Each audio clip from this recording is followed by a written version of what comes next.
حج کا دوسرا حصہ اس کے مسائل کا کہ حج کے احکام کیا ہے۔ حج کے احکام کو سمجھنے کے لیے سب سے پہلے یہ سمجھ لیں کہ حج کی 3 قسمیں ہیں۔ نمبر 1 حج افراد، نمبر 2 حج تمتع، نمبر 3 حج قران۔ حج افراد کا مطلب یہ ہے کہ حاجی جب یہاں سے حج کرنے کے لیے جائے تو صرف حج کی نیت سے میقات سے احرام باندھے اور اس احرام سے وہاں صرف حج ادا کرے، اس سے پہلے عمرہ ادا نہ کرے۔ ایسے حج کو جس میں میقات سے صرف حج کی نیت سے احرام باندھا جائے اور اس سے صرف حج ادا کیا جائے، یہ حج افراد کہلاتا ہے۔ نمبر 2 حج تمتع۔ حج تمتع کا مطلب یہ ہے کہ حاجی جب میقات سے گزرے تو سب سے پہلے عمرے کی نیت سے احرام باندھے، اس میں حج کی نیت نہ کرے، صرف عمرے کی نیت سے احرام باندھ کر مکہ المکرمہ پہنچے، وہاں پہلے عمرہ ادا کرے، عمرہ مکمل کرنے کے بعد احرام کھول دے، اور پھر دوبارہ جب ایام حج شروع ہوں 7 یا 8 ذی الحج کو دوبارہ حج کی نیت سے احرام باندھے اور اس احرام سے حج ادا کرے۔ اس حج کو جس میں پہلے عمرہ کر کے احرام کھول دیا جاتا ہے اور دوبارہ پھر حج کا احرام باندھا جاتا ہے، اس حج کو حج تمتع کہا جاتا ہے۔ تمتع کا معنی ہے فائدہ اٹھانا، تو ایک حاجی چونکہ اس سفر میں ڈبل فائدہ اٹھاتا ہے، عمرہ بھی کرتا ہے اور ساتھ ساتھ حج بھی کرتا ہے، اس حج کو حج تمتع کہا جاتا ہے۔ تیسرا حج حج قران۔ حج قران کا مطلب یہ ہے کہ حاجی میقات سے حج اور عمرے دونوں کی نیت سے احرام باندھے،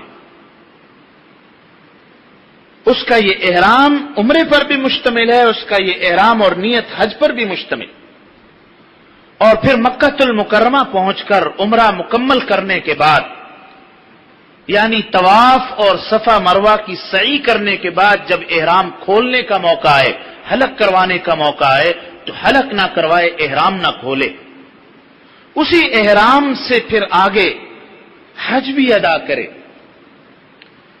تو ایک ہی احرام میں حج اور عمرہ دونوں کی نیت شامل کرنا اور اس احرام سے حج و عمرہ دونوں ادا کرنا، یہ حج قران کہلاتا۔ قران کا معنی ملانا ہے، چونکہ اس میں حاجی 2 نیتوں کو ملا دیتا اور اکٹھا ادا کرتا ہے، حج اور عمرہ، اس لیے اس کو حج قران کہا جاتا۔ ان تینوں حجوں میں سب سے زیادہ فضیلت والا حج حج قران ہے۔ حضرت صلی اللہ علیہ وسلم کا جو حج تھا وہ حج قران تھا۔ دوسرے نمبر پر جس کی فضیلت ہے وہ حج تمتع ہے۔ اس کے بعد تیسرے نمبر پر جو حج ہے، جو حج قران اور حج تمتع سے کم درجے کا، وہ حج افراد ہے۔ حج افراد اور حج قران کا موقع ان حضرات کے لیے ہوتا ہے جو بالکل آخر میں مکہ المکرمہ پہنچتے، جیسے 5، 6 یا 7 ذی الحج کو ان کی فلائٹ ہے کہ وہ یہاں سے مکہ المکرمہ جائیں گے، وہ صرف حج کی نیت سے جا سکتے، پہلے والے بھی جا سکتے ہیں، لیکن حج کو نبھانا، اس احرام کو، اس کی پابندیوں کا خیال کرنا ایسے حضرات کے لیے آسان اور ممکن ہوتا ہے جو آخر میں جن کی فلائٹ ہوتی، یا یہاں سے پہلے مدینہ طیبہ حاضر ہوئی، وہاں سے جب مکہ المکرمہ آنے لگے تو یہی تاریخیں بنتی 5، 6، 7 ذی الحج۔ اس سے پہلے بھی ہو سکتا ہے، شرعاً پابندی نہیں، عموماً ایسے حضرات کو سہولت ہوتی۔